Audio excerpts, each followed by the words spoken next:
যদিহে আপোনাৰ এজন প্ৰকৃত বন্ধু আছে যদি জীৱনটোক কিয়নো এই সম্পৰ্কত প্ৰত্যেক বছৰৰ দৰে এই বছৰো নমস্কাৰ বন্ধু বান্ধৱীসকল, মই নবয় পুনৰ এবাৰ স্বাগতম জনাইছোঁ মোৰ অন্য এটা ভিডিঅ'লৈ। আজি বন্ধুত্ব দিৱস, গতিকে মোৰ তৰফৰ পৰা সকলোলৈ বন্ধুত্ব দিৱসৰ শুভেচ্ছা থাকিল। আচলতে বন্ধুত্বৰ সংজ্ঞা দিবলৈ আমাৰ শব্দৰ অভাৱ হ'ব আৰু বহুত দীঘলীয়া বন্ধুত্বৰ সংজ্ঞা। গতিকে আপোনালোকৰ সেই অকণমান মৰম আৰু অনুপ্ৰেৰণাই মোক আগবাঢ়ি যাবলৈ সুবিধা কৰি দিব। গতিকে দেৰি নকৰি বলকচোন ভিডিঅ'টো আৰম্ভ কৰোঁ। সকলোলৈ বন্ধুত্ব দিৱসৰ শুভেচ্ছা থাকিল। Happy friendship day. সেইবাবেইতো বন্ধুত্বত ইমান টান থাকে, কিয়নো এই সম্পৰ্কত কোনো চৰ্তই নাথাকে। প্ৰতিদিনে লগ নাপালেও কোনো কথা নাই, কাৰণ বন্ধুৰ স্মৃতি সদায় হৃদয়ত থাকে। Happy friendship day. এই পৃথিৱীৰ আটাইতকৈ পবিত্ৰ সম্পৰ্কটোৱেই হৈছে বন্ধুত্ব, যি সদায় নিস্বাৰ্থ, য'ত নাথাকে কোনো সুবিধাবাদ বা স্বাৰ্থজনিত কাৰণ। যদিহে আপোনাৰ এজন প্ৰকৃত বন্ধু আছে তেন্তে আপুনি পৃথিৱীৰ আটাইতকৈ চহকী ব্যক্তি, কাৰণ ধন সম্পত্তি টকা পইচা সকলোৱে আপোনাক এৰি যাব পাৰে, কিন্তু প্ৰকৃত বন্ধুজনে কেতিয়াও আপোনাক নকৰে। পৃথিৱীৰ প্ৰতিজন বন্ধুৱে মোৰ প্ৰিয়, কাৰণ যি প্ৰিয় তাৰ লগতহে বন্ধুত্ব সম্ভৱ। বন্ধুত্ব কথাৰে নহয়, মন আৰু আত্মাৰে হয়। কুশলে থাকক। আজি আন্তঃৰাষ্ট্ৰীয় বন্ধুত্ব দিৱস। প্ৰত্যেক বছৰৰ দৰে এই বছৰো আগষ্ট মাহৰ প্ৰথম দেওবাৰটোত এজনে আনজনক বন্ধুত্ব দিৱসৰ শুভেচ্ছা জ্ঞাপন কৰিছে। সাধাৰণতে কোৱা হয় বিপদৰ বন্ধু প্ৰকৃত বন্ধু। গতিকে আপোনাৰ বিপদৰ সময়ত আন কোনোবা আপোনাৰ কাষত থিয় হৈছে নাই সেয়া চোৱাৰ পূৰ্বেই আপুনি আন কাৰোবাৰ বিপদৰ সময়ত তেখেতৰ কাষত থিয় হ'ব পাৰিছে নাই সেয়া প্ৰথমেই চাওক আৰু নিজকে এজন প্ৰকৃত বন্ধু বুলি পৰিচয় দিয়ক।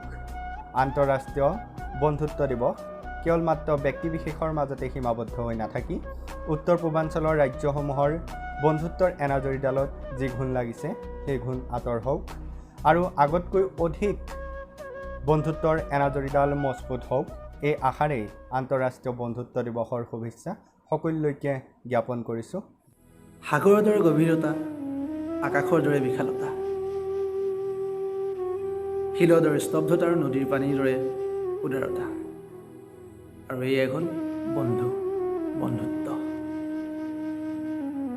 কোনোবা এজন মহিকে কৈছিল,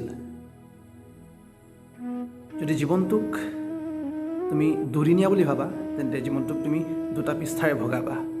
ইয়াৰে এটা পৃষ্ঠাত তুমি মা দেউতাক ৰাখিবা আৰু দ্বিতীয় পৃষ্ঠাটোক ভাবি ল'বা বন্ধুত্ব। হয়, দ্বিতীয় পৃষ্ঠাটোৱেই বন্ধুত্ব আচলতে।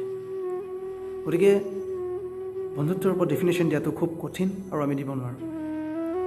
ভাল লগাৰ পৰা যিদৰে ভাল পোৱাৰ সৃষ্টি হয়, কল্পনাৰ পৰা যিদৰে সপোনৰ সৃষ্টি হয়, ঠিক সেইদৰে অন্তৰৰ আন্তৰিক কোণৰ উদাৰতাৰ পৰা বন্ধুত্বৰ সৃষ্টি হয়। গতিকে বন্ধুত্ব সদায় বন্ধুত্ব হৈ থাকক।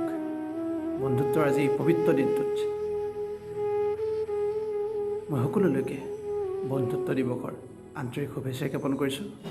বন্ধু এনেকুৱা এটা বস্তু, যিটো বস্তু আপোনাৰ তেজৰ সম্পৰ্ক নাথাকিব পাৰে, যি মনৰ সম্পৰ্ক থাকে, যি হৃদয়ৰ সম্পৰ্ক থাকে, সেইটো এটা বহুত ডাঙৰ বস্তু। আৰু বন্ধু এনেকুৱা এটা বস্তু যি আপোনাক আগুৱাই যাবলৈ মটিভেশ্যন কৰিব পাৰে, যি প্ৰেৰণা দিব পাৰে, যি সাহস দিব পাৰে। সেনেকুৱা এটা বন্ধু দিৱসৰ আজি শুভেচ্ছা জনাইছোঁ সকলোকে আৰু ধন্যবাদ জনাইছোঁ। বন্ধুবোৰ ধৰি ৰাখক, হেৰাই যাবলৈ নিদিব। নৱৰ ইউটিউব চেনেলৰ জৰিয়তে মই সকলোলৈকে বন্ধুত্ব দিনৰ শুভেচ্ছা জনালোঁ। Happy friendship day to all of you. বন্ধুত্ব সম্পৰ্কটো এটা পবিত্ৰ সম্পৰ্ক। বন্ধুত্ব শব্দটো এটা শব্দ নহয়, ই বিশ্বাসৰে খাকু এখন হৃদয়ৰ পৰা আনখন হৃদয়লৈ বৈ যায়। আমাৰ জীৱনত বন্ধুৰ খুবেই প্ৰয়োজন, সুখতো দুখতো মনৰ কথা ক'বলৈ।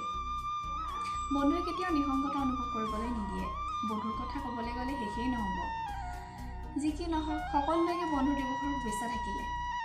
আমাৰ যদি ভিডিঅ'টো চাই ভাল পালে তেতিয়াহ'লে লাইক কৰিব, শ্বেয়াৰ কৰিব আৰু লগতে ছাবস্ক্ৰাইব কৰিব আৰু লগতে লগত থকা ঘণ্টাটো টাংকৈ বজাই দিব। Bye bye.